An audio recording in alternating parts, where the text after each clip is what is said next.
Welcome to Ocean Terminal Shopping Centre and what was the old Debenham's department store, which is now, as you will see, the wee hub. But we'll go in and have a look round and you can see what we've done with it. So we are the Living Memory Association and we were asked to take over this space, which had been empty for about 18 months. And the idea was to change it from retail and make it into a community heritage venue, which in fact we have done. So this was April of last year, and we filled the space with various projects. So upstairs we have this public open area. We have artists. I'm humanly, and these are basically collages that I made using THELMA's archive. So I had to separate them because we got old and we got new. We got THELMA, that's the Living Memory Society's archive of images from history, and then after that, there's the nice stuff. We have more modern stuff, which I was told I couldn't mix. So you've got Barbie dolls, naked Doctor Who's. But the one linking thing is the music sheet. It's always the thing that links it is the manuscript paper and the music notes. And also the fact that it's my usual case of like playing with paper, playing with collaging, not thinking too hard. Just throwing stuff together and see what happens. Obviously, and that's I did it here, but also downstairs and with records, and basically have fun.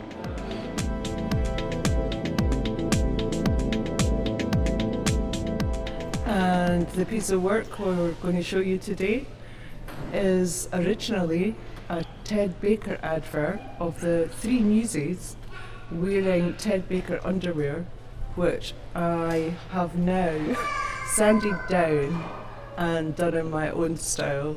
I wanted to make them look aged.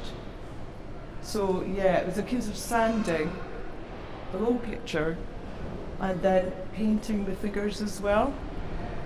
And I just thought they deserved better than the outfits that had been put on them by Ted Baker.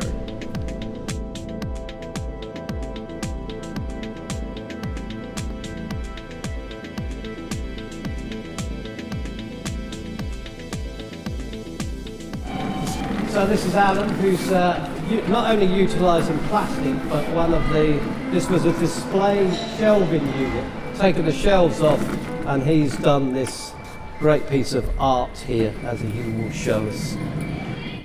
And lots of, crafts and art stuff going on. And also the fabulous piano drone sculptures, of course. But it's a big area, so it's 6,000 square metres. And we're going to have a wee look at some of the objects that we use to trigger people's memories and allow them to tell their wee stories about when they were younger. And here we've got a kids sort of section, a young person section, and here's a wee object that I can remember, which is the wee pillbox hat. And that was if you were in the Boys Brigade. Anybody in the Boys Brigade would remember the pillbox hat. And you used to pop it on your head like that, and the wee strap would go under your chin. And I was in the Boys Brigade when I'd be about 9-10 years old, and can remember sort of doing the marching, and can also remember you had to go to the Sunday school and get your wee card stamped. So there was the Boys Brigade.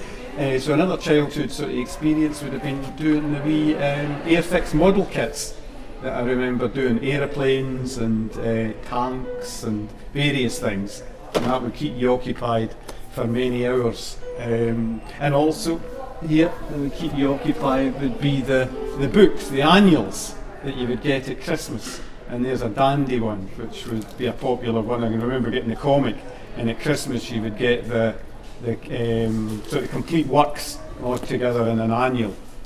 So you get different ones, obviously Dandy and the Beano and the different comics, but also Shoot. I remember getting the Shoot annual. That was the footballing one. So that's just a few of the different sort of objects that we'd use in reminiscence work. And cars. I can remember playing with the toy cars when I was wee. So using the objects helps to trigger, for people to trigger their memories and tell their wee stories. I am a volunteer down at Leith on the first floor of Ocean Terminal. The former Debenhams were also part of the 11 Memories Association, which is on the second floor and the ground floor and everything.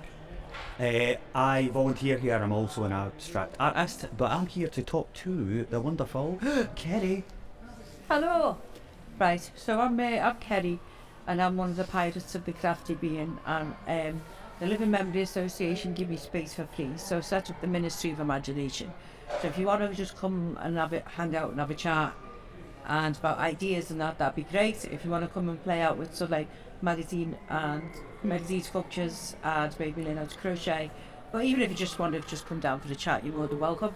So at the minute, I've got loads of magazines which I've been hoarding for ages and I've been collecting them, so I'm cutting them all up and getting them all ready for sculpture, and I'm going to make sculptures out of the magazines and hopefully some collages and some decoupages. Pirates is a metaphor, right? Because I was talking to a friend of mine and he said, you know, most businesses are built on values.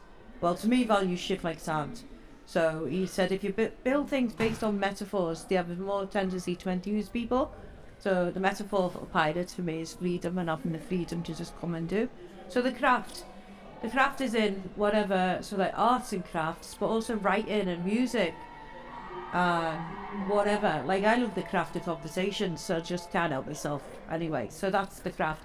And the being is to just being yourself. I need to make sewing the seams, but this is a cowl I made. So it's half double crochet, and that's all this, and slip stitch and tray stitch, and that's all the stitches that you need. So obviously it'll be folded over like that, and then it'll go around your neck like a snood type of thing. Anyway, so that's what I've been making. Also I crocheted this hat. So it's a vintage hat, which I fell in love with, and it's the only hat I've ever made myself. And I'm 50, I've never had a hat before, and because always when you buy beanie hats, they make your face look like a spud, so I didn't want to look like a spud, but I get quite a lot of comments about this hat. And it is a big space to fill, but we've filled it basically.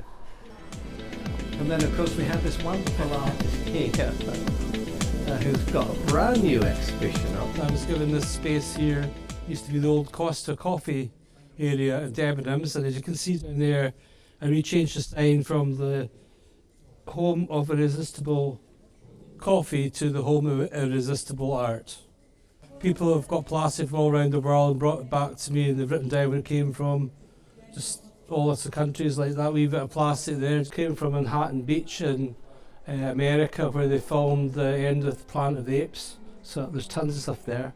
This is called Scalded Maid. It's inspired by Lions Made jellyfish, and I've added a Debenham's mannequin to it. And this is Dr. Florian Leith and Charles. Florian Leith has been stabbed and Charles is sewing the wound up.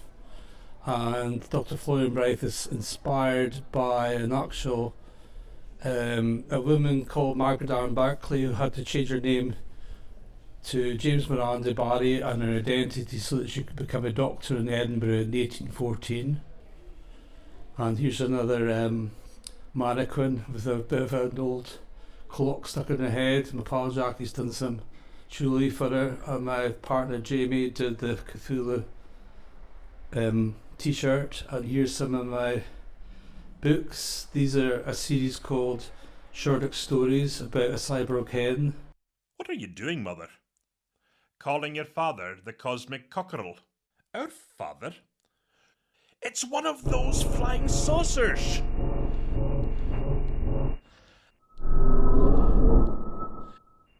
Hi, Shortak. Want to whirl around the galaxy?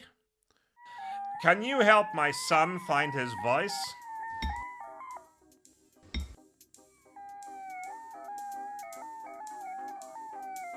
That should be it. And here's the Book of Skulls, a novel that the exhibition's named after. This is Golden Monkey Girl. And that here is Death of the Valley Man. Well, this is the child. No, I'm not painting your eyes.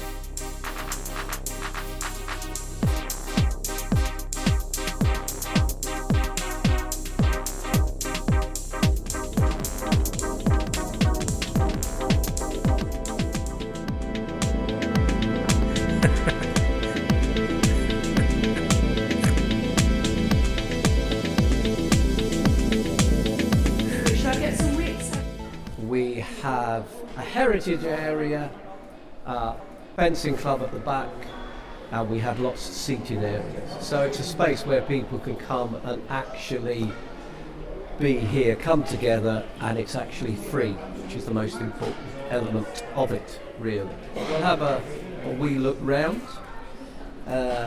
So everything in here is kind of the branding is the we. I'm the graphic designer for the Living Memory Association and the WeHub, and so I designed the program and the visual identity of the place.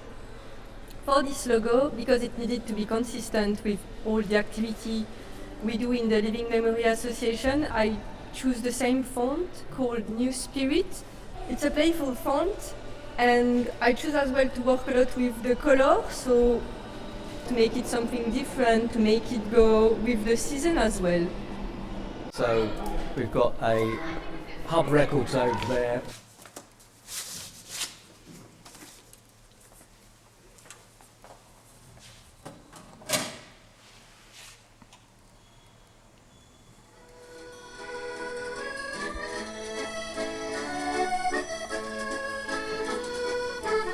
Hi, I'm Barry. We are here at the Wee Hub, and this is Hub Records. Hub Records has sprung up to... You can come along basically and choose a record from our collection. Got a lot of brilliant albums, a lot of singles, a lot of cassettes, a lot of terrible records as well. But you can pick your records and play them here at the Wee Hub at Hub Records.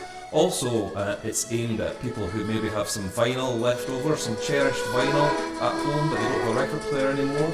So we'd like them to come along here, have a seat and play their own tunes. We also gather memories, so we encourage people to sit down and basically just have a chat about their memories of music, and also add their memories to our memories wall. So right here we've got the first record you ever owned, an example being someone said the 7-inch single of Kate Booth's Wuthering Heights, given to me aged about 6 by my uncle who couldn't stand it. We're also asking the first record you bought with your own money. And across here, we're gathering memories about your favourite gig ever, and what was your first gig, or what was the year. And the top one there is Madness at the Edinburgh Playhouse, 1982. And then we go right up to date with some people who are a little bit younger. One Direction at the Telenor Arena, Oslo, Norway in 2012. We've also gathered lots of memories from Facebook as well, and we've added them here. And finally, we've got loads of music magazines from the 1990s, so it's a bit more up to date than most of our record collection. We also have a couple of lovely items from the Wee Museum of Memory upstairs at Ocean Terminal. So this is a radio and record player from the 1930s. If you look, it has a drawer and it pulls out the record player just like that. And you play your 78s on that. And also, just across here, we have a record player from the 1960s. So you can come and have a look at the old record players, read some music magazines, choose some vinyl to play on our record player, and enjoy your music memories. Because the Living Memory Association are more of a heritage project, we obviously have to have a heritage area, and within this we've utilised all the things that were originally in the Debenham store. So actually if we go over here, anyone who visited Debenhams when it was operated, that's the Bureau de Charge there, where you get your travel money. Well, we've kind of adapted, everything in here has been adapted and used up. So we've turned that into THELMA's travel in time booth, and you can put your memories in there. And we run various groups here as well. So we have groups meeting here to play board games. Of course, as we see.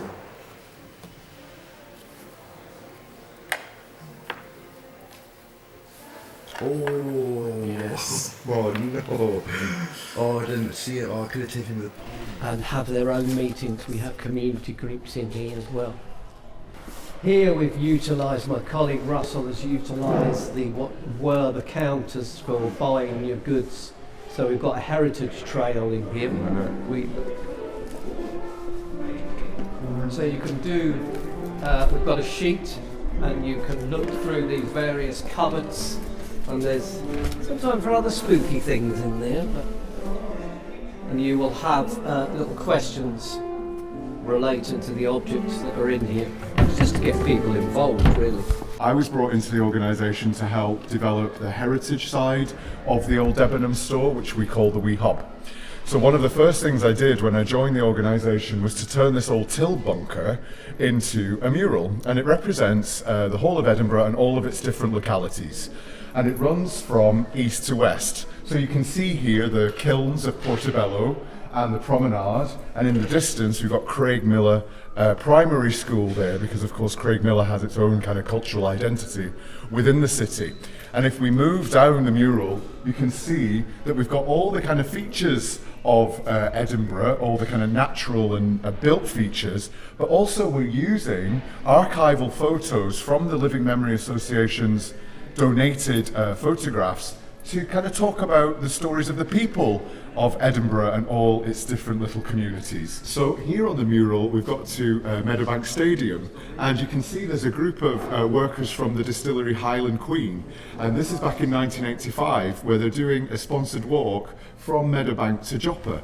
And all these images are from the Living Memory Association's archive. People donate images to us and we help to upload them onto the archival platform, a digital platform. So if we move a little bit further along down, we can see we've reached the south side of Edinburgh, and this is a group called the Embers from 1965, and they're outside of a music shop with all their musical equipment. And we've got quite a few of these pictures of the group, the Embers, which were donated to us. As we continue to move down the mural, we're getting closer and closer to Edinburgh and Leith's shipbuilding heritage. And you can see that I've put some of the shipbuilders from Crann Somerville shipyard, which was then absorbed into Henry Robb's shipyard. And of course, Ocean Terminal is where Henry Robb's shipyard used to be located. And if we go down here, we can see Bernard Street and the bottom of Constitution Street on one of the old trams from the 1950s. And then we move on to Newhaven and its kind of fishing and boating and sailing heritage. Above Newhaven, we've got the North British Rubber Works at Fountain Bridge, and you can see the picture that I've chosen here represents all those rubber workers. Anecdotally, they could only let the rubber workers leave at the end of the day in shifts because there were so many people that worked at the North British Rubber Factory. They had to let them out in phases or else it would have flooded the streets with people. And then as we get closer and closer to the west of Edinburgh, we reach Slateford and Granton, and finally we get out to Sighthill and South Queensferry. And you can see that I've picked the Burton's Biscuit Factory for the image of Sighthill there. So the whole mural represents the city and its different neighbourhoods and localities. Why don't you come down and see if your locality is represented here? So here at the other end of the mural, I've developed this little area about Edinburgh and Leith's shopping and retail heritage. And you can see that again we've got some archival photos of shop interiors from the past. So grocers' shops, bakeries, the cooperative stores, which down here in Leith was the Leith Provident, and if you're up in Edinburgh it was the St Cuthbert's Cooperative Association. And what we're wanting to do is we're wanting people to come and visit us and leave their memories of shops that they remember fondly, or shops that have now disappeared from the city's retail landscape, and tell us about them. What was your favourite shop? Did you work in a shop perhaps? Share your reminiscences and memories of the different shops in the city, and come and add your thoughts to our little wall display over here as well. So there's lots to see about the city's heritage down here at Ocean Terminal and the Wee Hub. Well, I seem to remember this was, I don't think it was the counter, I think this was some sort of place where they stored stuff. And then this is Sal Holyrood fencing. So this whole area is dedicated fencing. I think is the largest fencing area in Scotland.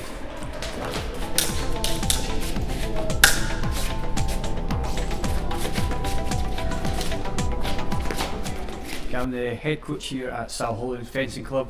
We are based in the Wee Hub here at Ocean Terminal. So fencing's been in every Olympics since 1896. There's no Olympics without there being fencing. And here at the little hub we have lots of different classes looking at different age groups where they can try the Olympic sport of fencing and see how amazing this sport is. Because this is very much a family space, we've got Xboxes and computer games that you can play, and more piano drone sculptures. Incredibly sandblasted piano, which still amazingly plays. And again, because everything we do is hands-on, everyone can play the pianos and pick stuff up and the whole lot. This was inspiring Leith community map done by Bethany Christian Trust. But there's some really nice bits in there. So this was people from the community's own views and opinions as well. There's some quite feisty opinions. Police see all young people as a problem. This is our the We Sit and Knit craft section.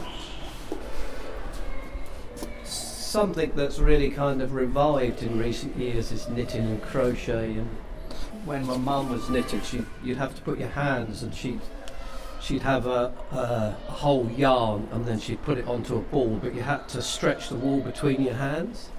But then, of course, it was latterly that I found out there was actually a tool that you could do that with, which would go on the table. Yeah, weird one is one of them as well, the plastic ones. And right. But these are all, I love the knitting patterns. They're just fantastic. I particularly love that for the male set. So 1970s. So, this is the New Haven. As I said, we have our other projects here. So this is New Haven Heritage Group, who haven't had a physical area for an extensive proper museum.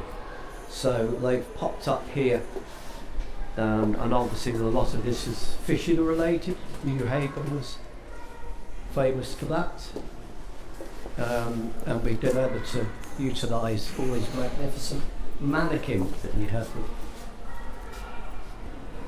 Yeah, we had 150 mannequins, I think, when we moved in here, but we don't have that many left anymore.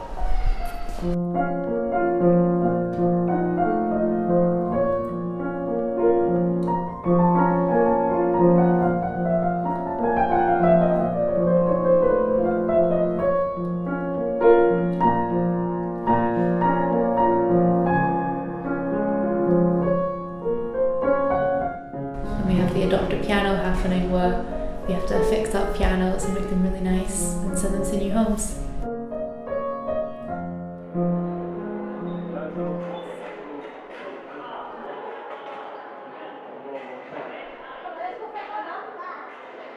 Downstairs is Pianodrome Theatre. This is Zigzag Job, which was a wonderful project they did during and after COVID. So it's really a celebration of what we couldn't do at COVID, which was meet up and gather together and have, you know, good times physically. So this is a lovely celebration of people coming together and food and just family and friends, really. It's funny how an escalator is really just stairs, but you have to get used to the fact that when they're not moving, don't take any notice of it now, but always, you know, when they're static, they are slightly strange. On this side, this is Alan's free studio here. He's been utilising a lot of the plastic display things that were left here by Debenham. Most of my art is zero waste, so it's either former shelving or point of sale from the former store when the store was closed down. I have made little bespoke lamps. Also, the lighting inside the lamps was donated from a former shop in Leith. I don't know where the shop was, but all the strip lighting was donated to me as well. Some neon lighting. This light casing's nearly 50 years old, and it was brand new, never out of the box, and now it's got this beautiful life to it. That is blown up balloons that got these effects here that are stunning, like either petals or peacock feather. This is some shadowing, metallic stamping of actual pictures of Edinburgh that I turned into stencils. Another lamp that was made with these beautiful shades that I've got very suffragette feeling from it, the colouring of the uniform for the suffragettes. That's a swipe effect, and then it's just been put together. This is 4 shelves made into a lamp. I love it. Peacock feather effect again, and I absolutely love doing this. I done the 9 little canvases in one day and made them into one canvas, and I really enjoy doing that. Masking tape, which gets this beautiful defined lines with the golds and the coppers and the blacks and stuff. It gives you a sort of galactic look. Or swipe effect with palette knives. Over and over and over with different colours. It's giving you this sort of fire effect that's got a reflection to it, and I really, really do love doing that. Another neon effect, and with neon light when that is beautiful. Pressed on the lid of a spray paint can, plastic lid of a spray paint can, made this effect of these flowers, which I absolutely adore. Just made a few days ago. Brian up there, that's my interpretation of my beautiful boy, Brian. And these were leaves that me and Brian actually found inside the garden in the winter time. Again, swipe effect with masking tape. And that is actually 4 canvases I found in the bin that I turned into one beautiful spire of the journey of low mental health into better mental health. One of my biggest canvases, first ones I've ever done, and I absolutely adore this canvas with my heart and soul. It's so beautiful, of a mountainscape, but also a reflection on water. I have had so many people want to buy this, and I'm still not ready to get rid of it because it gives me such symbolism of better mental health. Called Mountain High, the old wee ode to Tina Turner there. And it's just beautiful flowers that were done with the cap of a spray paint can, and then the leaves one are actually my thumbprints, so there's a bit of my DNA, I suppose, through the art, and a little bit of tempered glass that's been put into my interpretation of the Blue Bridge along at the shore down the Leith. I absolutely love this because it looks like it's alive to me. This is all about neurodivergent living, and it's all about going forward and showing the community that we live in that we don't give up on someone that lives a different life. This belongs to someone, so no one can be coming to try and get this off me. It belongs to a friend of mine. I absolutely adore it. because it gives me this feeling that there's two people dancing in the canvas. It looks like there's people in movement and dance, and it also gives me a feeling of the triangle gives me the feeling that something's coming out to you. It's very beautiful. It's got a 3D effect to me. That's what I get from it. But that actually belongs to a friend of mine who will be coming to get it back at some point. And it's called growth because I was going through quite low mental health at the time, and it gave me the growth to show myself that I am a talented human being, like we all are. And this one, I didn't want to show anyone, but I don't mind. This is me pushing my boundary of that you can paint without a paintbrush, and using sponges and palette knives and the caps to spray paint cans or blowing up balloons. I enjoy every part of what the Living Memories Association have offered me here as a resident artist, but also a very proud volunteer who comes and does art therapy with our guests who come in. So this is a very appropriate bit. This is David's bit, which is called Metamorphosis, which is made out of all recycled stuff, and just the right subject for this place, metamorphosed change, and that's exactly what we've done here. So there's a lot of recycling going on. Yeah, there's talking about that. These were when we first came in. We had lots of mannequins, so we got people to do bits of art on mannequins. They could take them away and actually do basically what they wanted, how they wanted to interpret them. So there's a lot of. This is Edinburgh. Well, some of it is Edinburgh Carnival. So lovely kind of displays. We have various contemporary exhibitions. So this is a Venezuelan one, which we have a Venezuelan dance group downstairs. So this is about more of the culture. And again, plenty of our mannequins.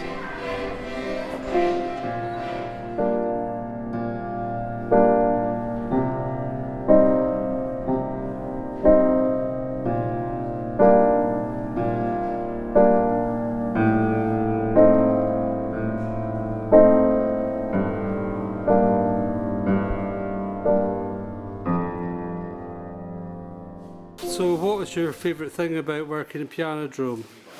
Just working last summer at the Edinburgh Festival in a beautiful old derelict building near Cotton Hill. Just watching bands every night, helping to set up, and just having a really good time.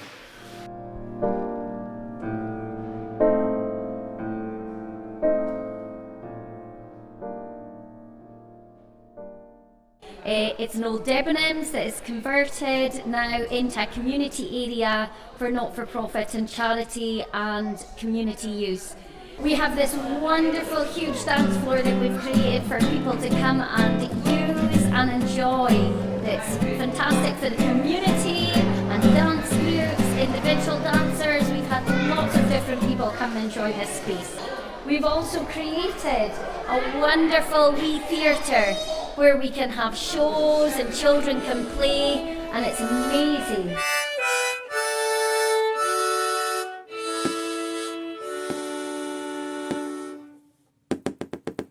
And this is part of the old Debenham store. We have a wonderful music wall here where people can pick up the instruments and just enjoy being together and play. We have guitars, accordions, fiddles, banjos, loads of flutes and everything like that.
Hi there, I'm Colin Blythe, aka Smacks, punk.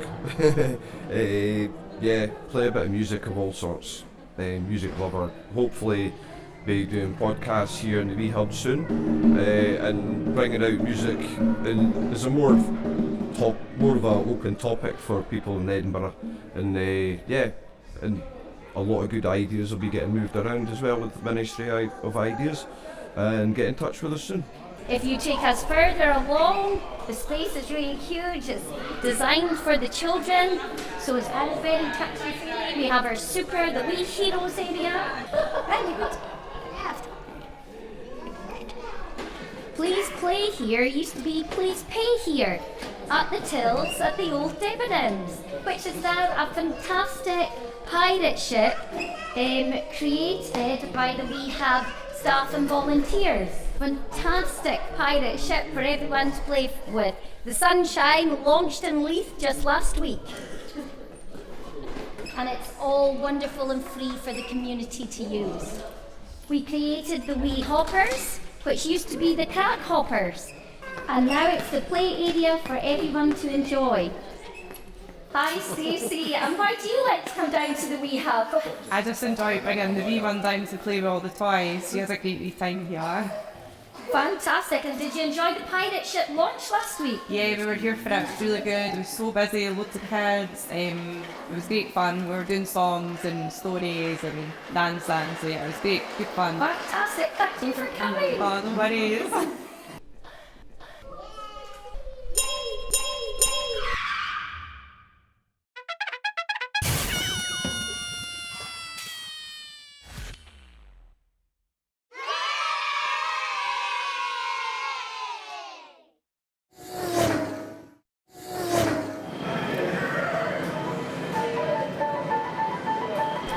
And here we have Matthew, who dances for us about once a week.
Before this, the LGBT plus exhibition, we had the Ukrainian exhibition, which was organised by Kathy Bell. I'm Kathy Bell. I'm a freelance curator. Last year I met two Ukrainian women artists, Ira Andreychuk and Vika Yusanska. We decided to put together an exhibition of their work related to the invasion of Ukraine. As a result, the very moving exhibition 2302 Ukrainian Voices was shown at the Wee Hub in June 2022. Following this exhibition, the vacated space was given to 16-year-old Hannah Evans to show her first ever exhibition. Scholar night, and then I produced it and I microscoped it, and then I put paint on top, and it looks amazing and I really like it, and it looks amazing and it's all colourful and it feels like Van Gogh and I enjoy it. What did you get with paint? Where did you put the paint? On the wall, and then it will fall down and then it makes a river in my workshop. And then I mixed it and then it done it again and it experimented and then remixed it and then I done it a third time and see how I got on and let the paint run down. These are my alcohol ones. I use waterproof paper and then I put alcohol on and then I use alcohol and then I puff it and then I use a paintbrush and then I use kitchen roll and do that. These are made from sculpture and then I photographed it and then rigged it and then I made it up. And then I also got kitchen stuff and then mixed it and made it up and then photographed it. What are you going to be showing at the Wee Hub next up? Photography exhibition next at the Wee Hub and art both. What does Alice Kapoor do? What? Similar to my work. Hannah Evans with her display, and she's coming back to us in April. Because it's such a big space, you know, there's a lot of space to utilise. And because the building's coming down, we don't have to worry about damaging anything. So it starts off with this timeline of Scottish queer history, which runs from the 16th century to the present day, and just kind of highlights all the important people, or most of the important people in Scotland in terms of queer rights, queer history, who was queer, that kind of thing. So we've got people like Sophia Jex-Blake, Derek Ogg, who was a lawyer. We've also got people more recently like Ncuti Gatwa, who's the new Doctor Who, and Emily Sandé. Here we've got some queer Scottish politicians throughout the most recent years, and we've got Patrick Harvey, Ruth Davidson, Kezia Dugdale and David Covan. Jackie Kaye, who was the Scots Macker. So we've also included art by LGBTQIA+ artists. So this is by our resident artist Alan over here. And then we also have flags by Eleanor Buffman. And they're portraits of her friends, and then she's printed their identity flags on top. Here we have our kind of case with HIV kind of memorabilia, again some artwork and things that were going around at the time promoting safe sex. In this cabinet as well we also have objects donated by our participants, and it's personal objects that have a queer meaning or story to them.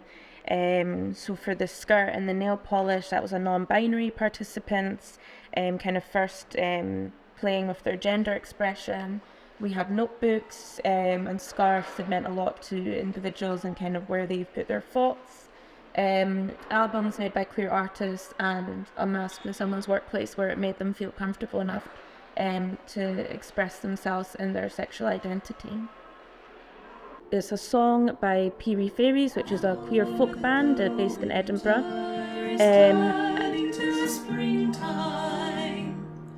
I think upon days I've known. Once I was fettered, frozen in ice, thinking that chill was my home. Lead me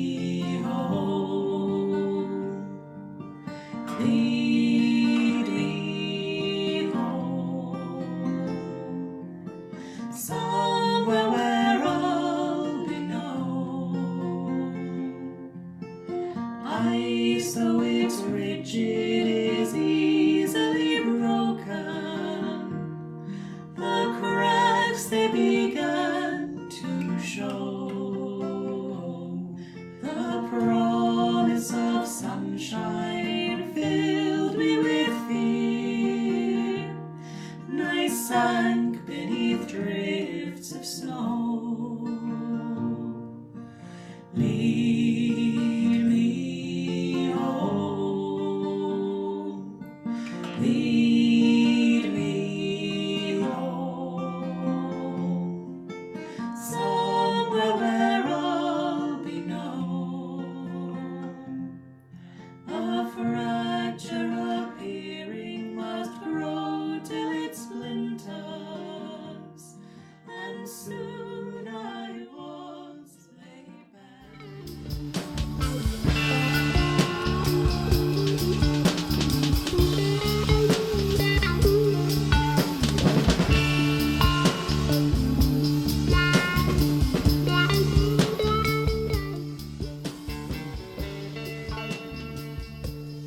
I'm a lecturer in interplanetary musicology, and here's my display on the music of the solar system, from Venus, the Moon, Mars, the asteroid belt, Jupiter's moons, and the music of Saturn's moons.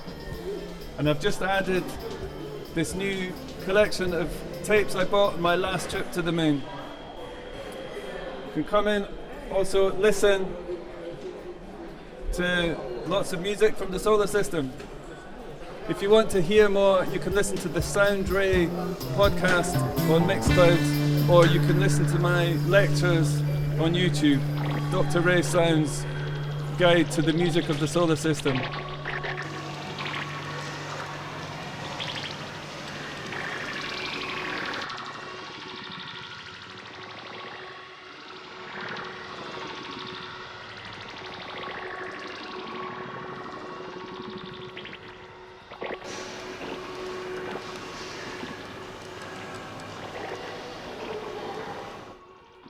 So, we're outside the Wee Hub, and if you look upstairs there on the second floor, that's the Wee Museum of Memory, and that is where it's like our headquarters. So we are THELMA, the Living Memory Association, and that's where all our heritage work goes on up there.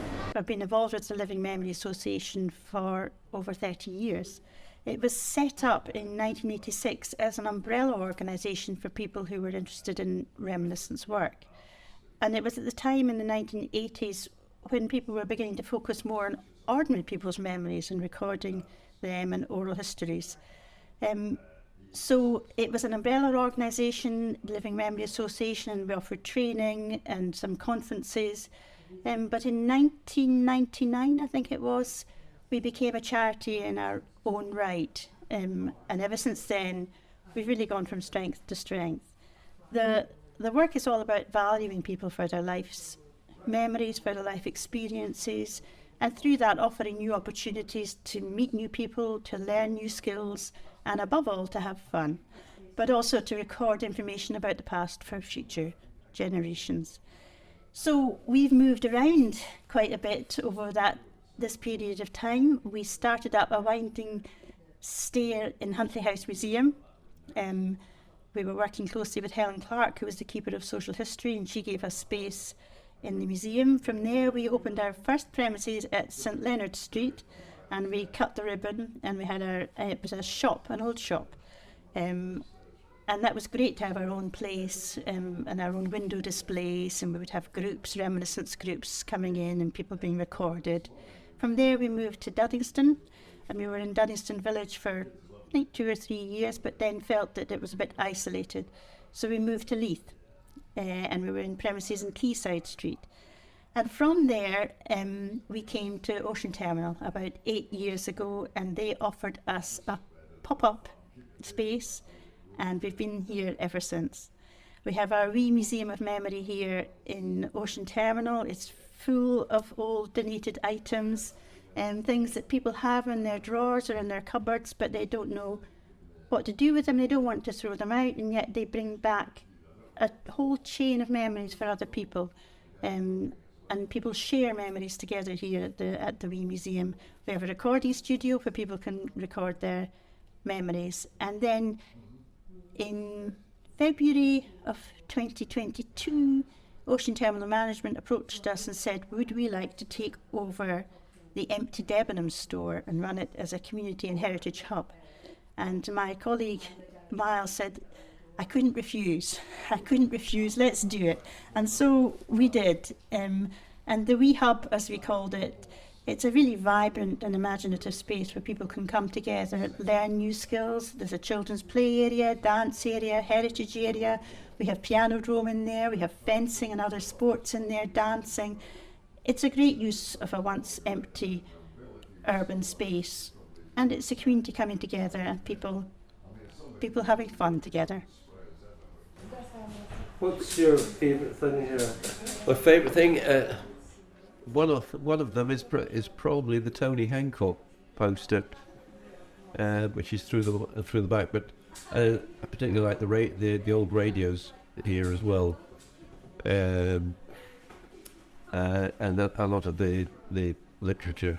I've quite a few social history books myself, but anything on Edinburgh things is of interest to me.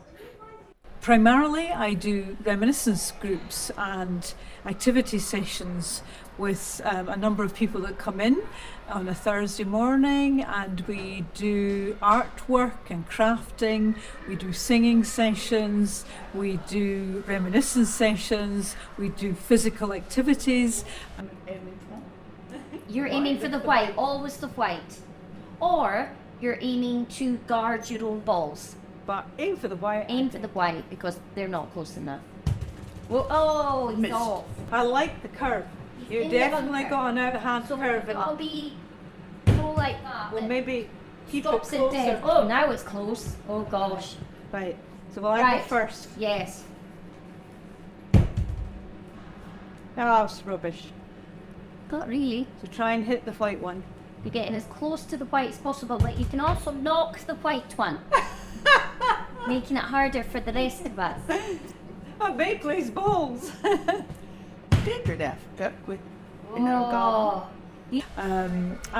that's a mixed group, people with dementia, some retired people.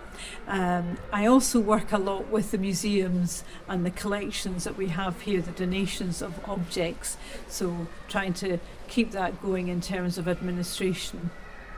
As you can see, we have a large collection of objects on display. We have it kind of themed. This is our kitchen area, if you like, cooking and household domestic tasks, and one of the most popular things is the Biro home recipe book.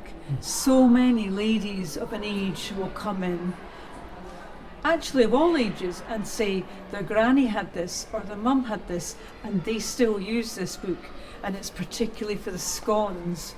You can see in this copy here, it's been well thumbed because it's been so used a lot. But actually all the objects in here people will pick up and describe using them or seeing them. The butter pats, people don't know what they are nowadays, but you know. In the co-op, folk would buy a pound of butter and get it patted into a shape. Thing that lots of people will recognise, the scrubbing board. Washboard, if you like. This is made of glass on this side, but we have some that are made of aluminium, like this one here. People play music with them as well, don't they? Yeah, and you know, people describe how they use them, scrubbing up and down with their soap and getting the washing all rubbed. Don't know how they didn't rub holes in it myself. But it's amazing when you have kids come in and they haven't a clue what that might be, so their grannies will pick it up and show them how that would work. Round here we've got more scrubbing boards, more carpet beaters, Again, it's amazing how many folk held on to their carpet beaters and their scrubbing boards. Vim and Perzel. One's empty but one's full. These have all been in people's houses.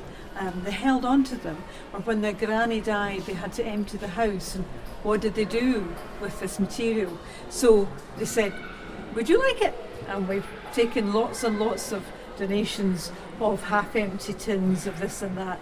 But in a way, people are they like to see that was their granny's penny or their granny's washboard, because they feel ownership and a kind of continuity of their granny's memory. Over here we've got, these are the things that kids come straight to. The phone. What's that? How does that work? Picking up and dialing. How did that work? And there we go. Of course, here's our robot phone, and children love to pick up these items and use them. It's tactile, and I think one of the things about our wee museum is that you can pick anything up. You can pick anything up and try anything, which is different to other museums. And we come down here, this is old records, this is 78 record. We have podcast channels that we do, and one of them is all about 78 records, but we also have podcasts which are all full of people's memories that you can listen to online, as well as YouTube videos and TikTok. So this here is sewing, our sewing section with the old Singer sewing machine. We get donated a lot of Singer sewing machines until now. We think we've probably got enough just for the moment. This is the old here, Brian. And I remember round here my mother having one of these things which you plugged in, you put on your head, and it kind of blew up big, full of air. And I always remember it doing the cooking and making us Findus crispy pancakes with one of these things on her head.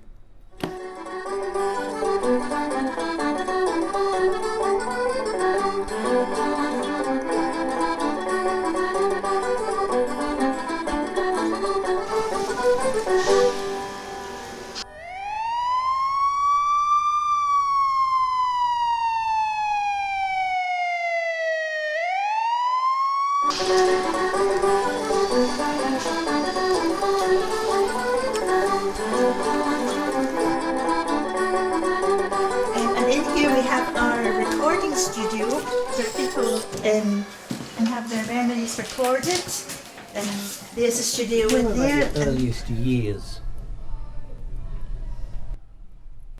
We have assurances from Ocean Terminal that they would like to keep the wee museum somewhere in Ocean Terminal after the redevelopment. The Debenham store, or the wee hub, is going to be knocked down. We don't have exact time scale for that, but we are confident that they might move some of the activities that we've got in the wee hub to other units in the centre and accommodate community provision within the new development. And downstairs on the ground floor, this is where we have all those wonderful projects going on, like the piano drone, tinderbox, circus, artists. We've also, at the far side, I should have said, we've got the Model Railway Club as well, so really a lot of stuff going on down here. So here we are on the ground floor, and this is the big area which is Think Circus. So you see lots of hula hoops and various things to use when they do their circus skill workshops. We've got the high wire frame here, which they do rope kind of exercises on. We have taken over this space as a social circus. That means using circus to bring anyone together who wants to try a new skill, but also as a way to meet new people and feel really good about yourself.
Over in the far corner, we've got Thistle Model Making, which is a railway club.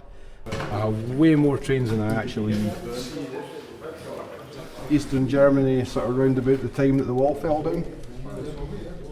So that it's still a proper working railway, and that it's just beginning to discover tourism and such like. So they're able to run like proper beer festival and trains to go with it and stuff. I'd say that was working.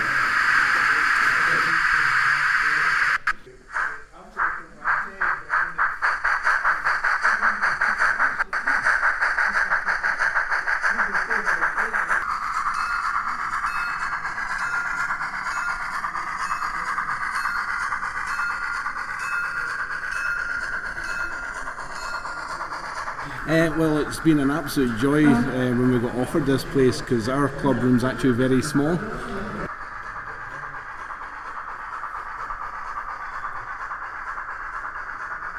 can only have one layout at a time, so it limits what we can do. Whereas we've got the luxury space, we've managed to get all our layouts set up at once. And it means we can do as much work as we can over a much shorter period of time, and whatever needs to be done, because they're all set up at once. It's nice to have the luxury of space here.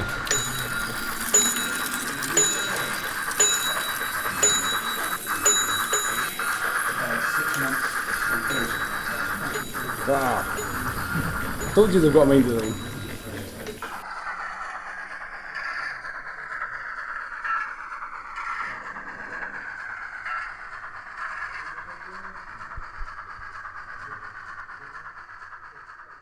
This is Jonathan Elders, who's done this wonderful sculpture called Betty out of, and well, as you can work out from keyboards, hundreds of keyboards, and that's all to do with recycling and the fact that we kind of dump our stuff to be stripped and recycled, but it goes all the way to Africa. Basking sharks are native to Scotland, and I think that's a really nice thing to kind of have there, because I don't think people realise that we have such an amazing kind of creature living in our waters.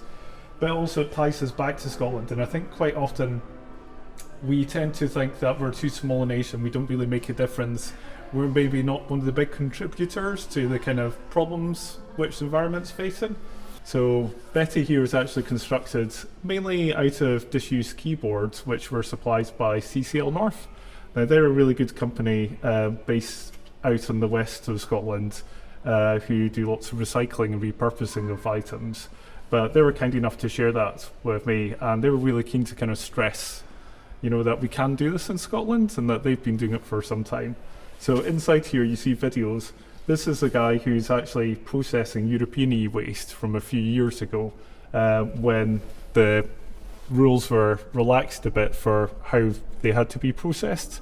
So lots of our e-waste started getting shipped abroad and ending up in situations like this, where the workers aren't being treated as well, obviously, as we treat our own workers.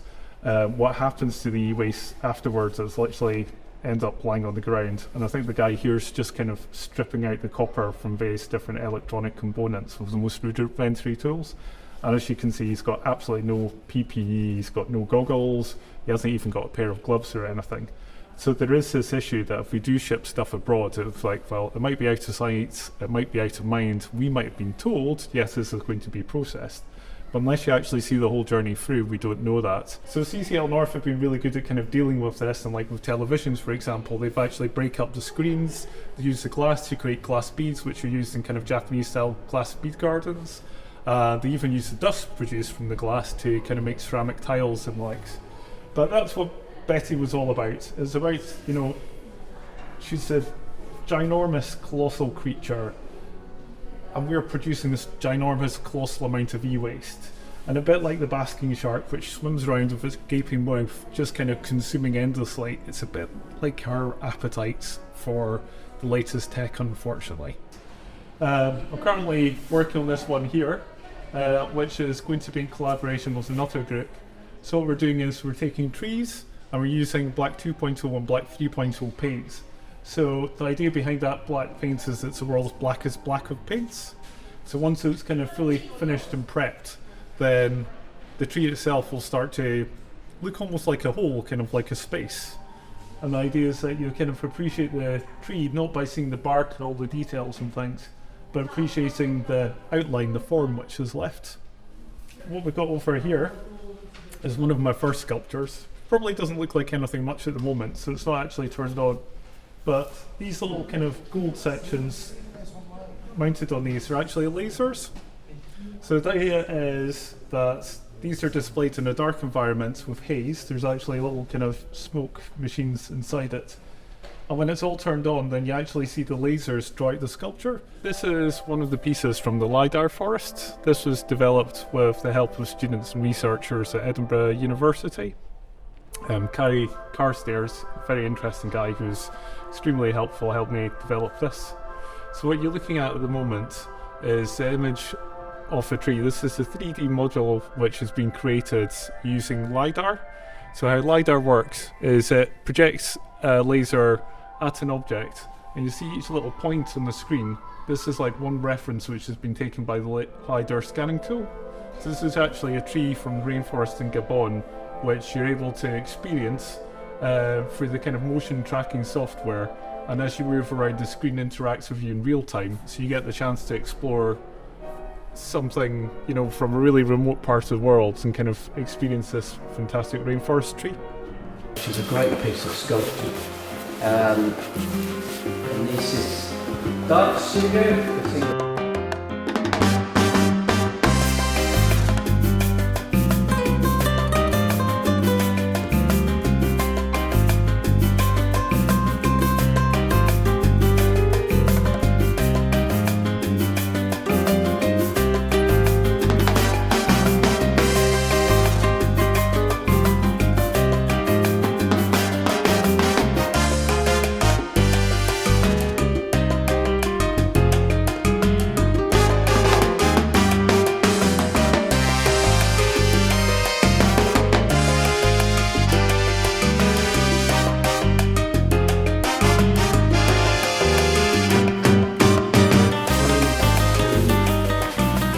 Edinburgh Carnival, Jazz and Blues Carnival, where they store all their costumes.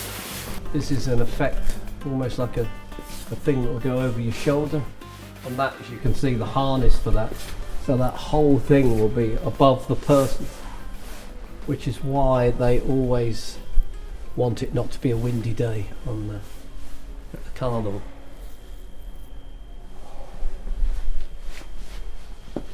Lots of feathers. There's always bits of feathers. We've got some little sets in here from Forth Children's Theatre. So they are based here. They were the ones who did pantomime. Two artists in there. The shop left boxes and boxes of these old security tags. And we were thinking, what do we do with them? So we thought, we have a glue gun. We can play with them and collage them. And still got a lot more to do, a lot more of these, and at the moment we've got some ideas to do some more stuff with them. Again, these are old adverts that they're left behind when they closed down, which we nicked. The plastic, these are all in the old the plastic display stuff that the shop left. But basically anything you can store in a small flat, I will do. But this place has allowed me to work big. We've been able to do this stuff, you know, using their dummies. And of the things like that. Still basically collaging, but it's collaging onto their shop dummies. I'd like to introduce you to Justine, who is a piece of recycled artwork. She was formerly an old advert that Debenham's had up for ladies' wear. And I really liked the outline of her shape and wanted to do it in block colours. So it's a combination of acrylics and spray paint. I had a bit of difficulty with Justine, which was a bit frustrating in that whatever the original image was made from, paint did not want to adhere to it. So I had to do quite a bit of sanding. But I think it's good that she's not perfect. She's even got a hole in her leg somewhere. And various scratch marks. So yeah, she's imperfect, but I still really like the finished image. these images you see up here are actually records that I've sprayed, and they're quite personal because the images I've used on them were old scraps that belonged to my sister and myself. And then of course we come to the pianos, a lot of pianos in here. Pianodrome, who are a project of recycled pianos, they have got a doctor piano at the moment, so lots and lots of pianos, as you can see, that can be adopted by people. How the Pianodrome came about was I was moving into a new flat, and a family friend had given us essentially a grand piano, and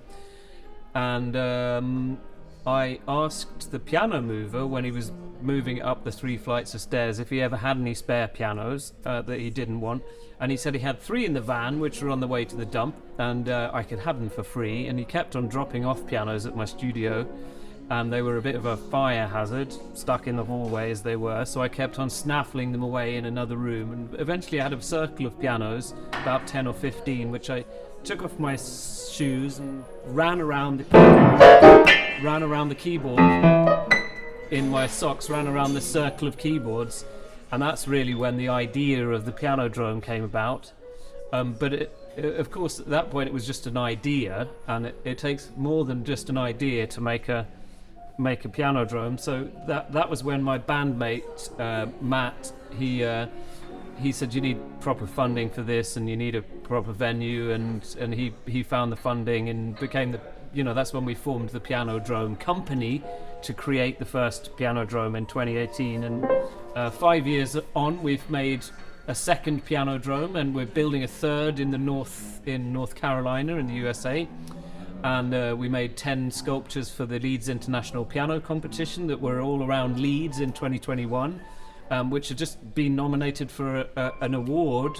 There's lots of irons in the fire. There are lots of fun things going on, and it's just amazing to be, in this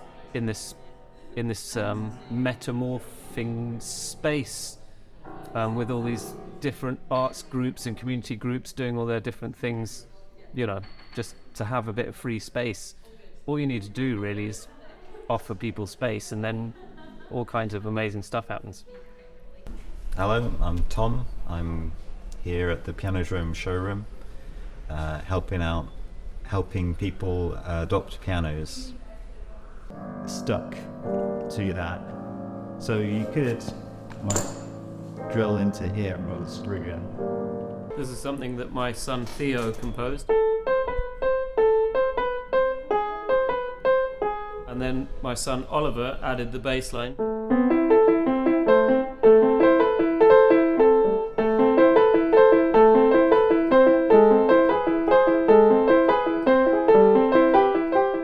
Pianodrome.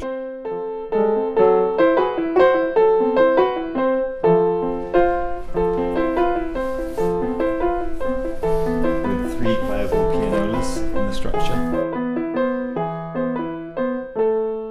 Called The Speed of Death.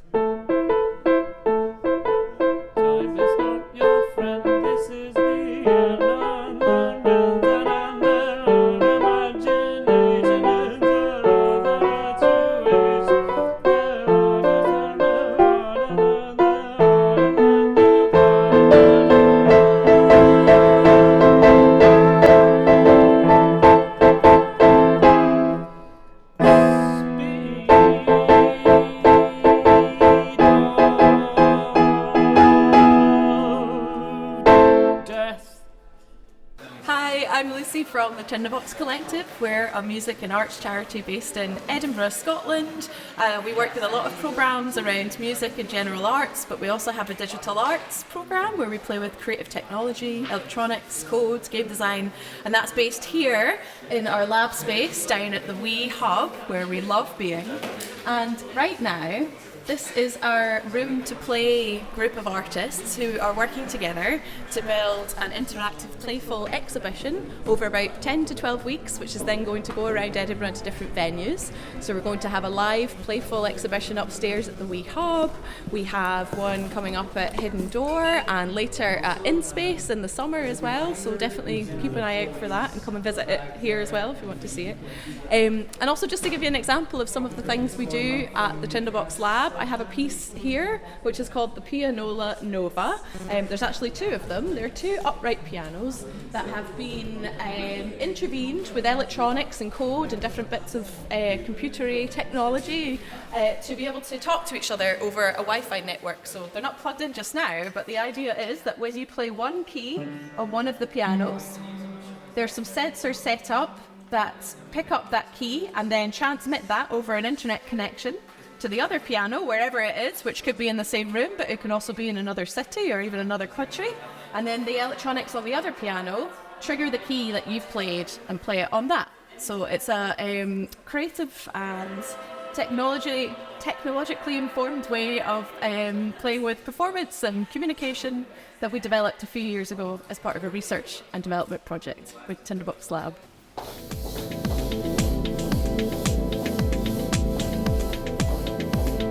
No.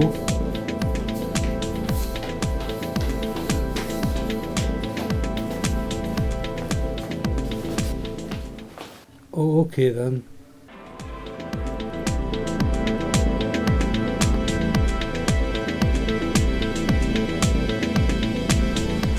So that's just a little part, and it's ever changing in here as well, so that's the whole idea. I should say it's a temporary space, obviously, because this area will get redeveloped. So this is very much a temporary but huge pop-up venue.